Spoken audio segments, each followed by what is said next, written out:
After years of setting up cafes, drinking coffee all around Australia, looking at all the different types of cafes and getting feedback from so many different people in the industry, these are my top 10 tips for when you are designing your specialty coffee espresso bar.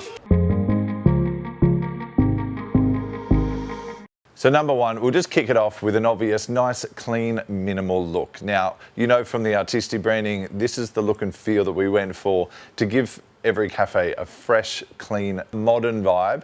And I think that's carried well through many cafes. And that's what I think has really stuck the test of time with a lot of cafes around Australia, is looking for nice, simple, clean spaces, and the customers are really appreciating the cleanliness that's coming with that modern, minimal look and feel. All right, number two, when you're designing the cafe layout, not just for the customer side, but more so for the barista side, this area needs to be really practical. We want to think about using drawers in the space so that we can store our single origins, we can store our brewing devices, and we want to put things out of sight. So once you're thinking about your cabinetry, designing your space with good practical solutions where you can store things that aren't on shelves. A lot of cafes will naturally just build shelves under all their counters. It's kind of an afterthought, so I'd be thinking about planning underneath your benches just as much as you do above your benches. And number three has to be the coffee machine placement. The amount of times I've walked into cafes and it's pushed up against the wall.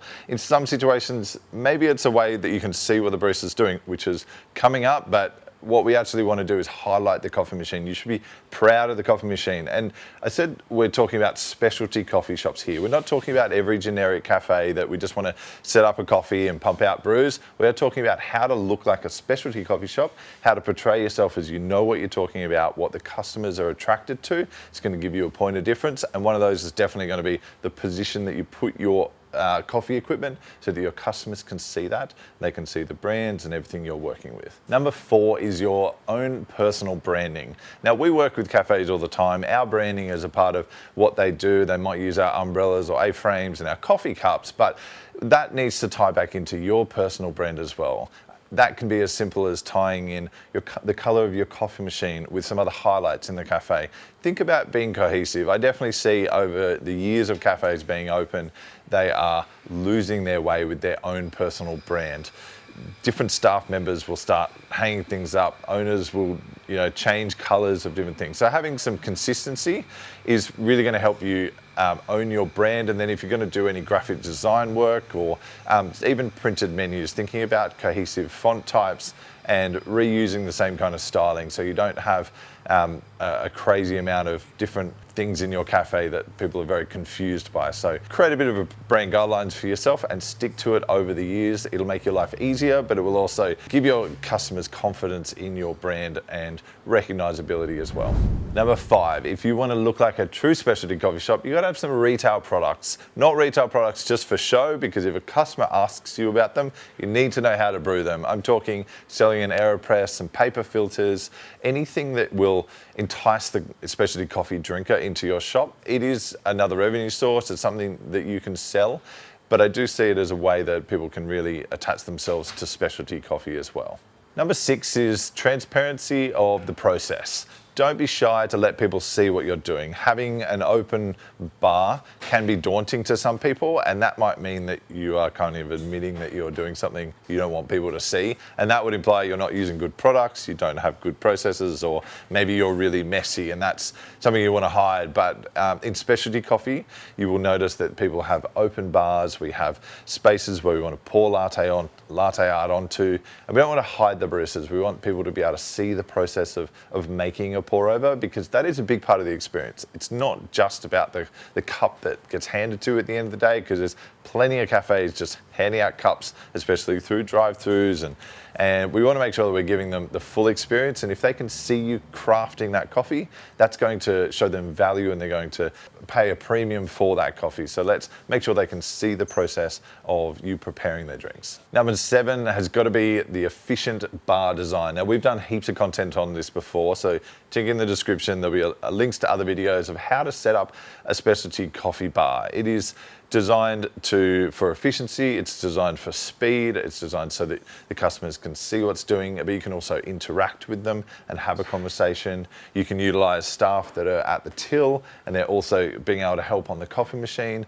And we want to think about the efficiency of what's underneath the bench for the baristas to be able to reach things. So there's a lot of work that goes into the design of a cafe. So definitely don't underestimate what it takes to truly set up a good, efficient espresso bar. But definitely check out the videos that we've done on that before, because we've been a part of many builds, and we've also come in late to some builds and seen the issues later down the line once they're trying to make coffee quickly or nicely and it's not been set up well. So having a good, efficient bar setup is crucial to your new espresso bar. Number 8's got to be the most boring one, and it's power. It's thinking about, again, I'm banging on about under the benches, but the more equipment that you get in your specialty coffee bar, think about kettles. We've got milk system. Milk systems are actually often like a 15 amp.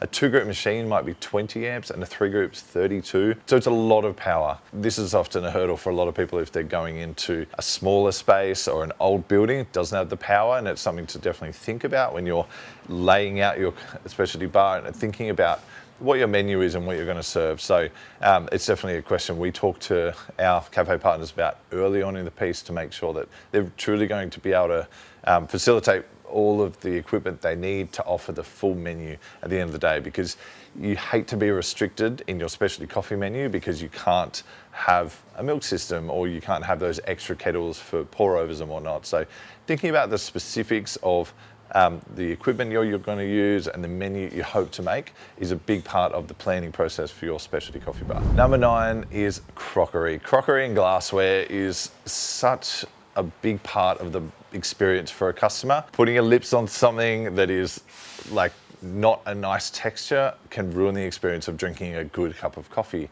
Drinking from a black cup can make the coffee taste burnt. It can have an effect on the psychology of someone drinking coffee, but also just the way they hold it. Is the handle big enough? Is it a big mug? Does it feel like we've just traveled back into the 90s and now we're drinking out of tall latte glasses? So think about your crockery, think about the brands that you're using, the size and ratio that your coffee to cup and milk is going to be. Not all cups are equal, and there's definitely some that will make your coffee stronger because of the ratio and the small size of them. So you want to make sure that you're thinking about that, but it's also aesthetically. We want them to look good on a saucer and be able to carry out to a customer. And of course, latte art. Or there are specific cups that are better for latte art. So if you're designing a specialty coffee shop, let's try to avoid more straight wall cups, and we want to get crockery that's going to produce great latte art as well.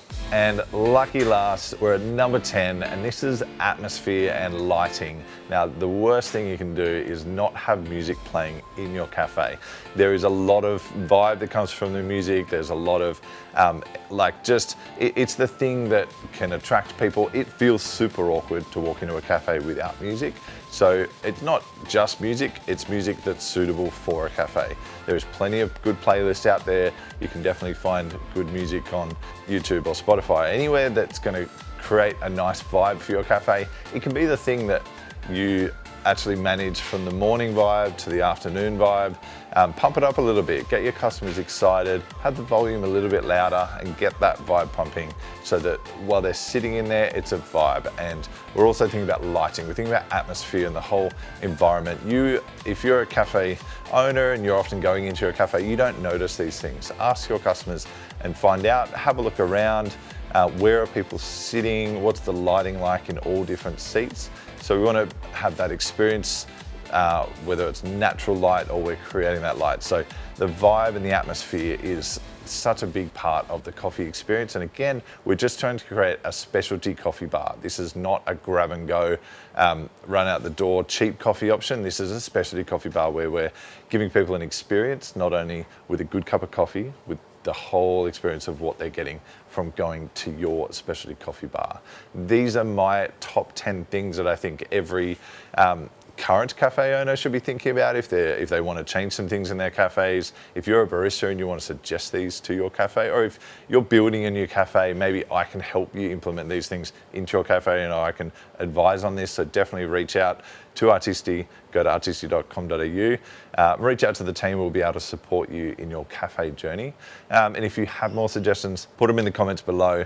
The community loves to read them, and you'll be helping other cafe owners to create beautiful specialty coffee shops all around the world. So thank you for watching, and I'll see you next time. Bye.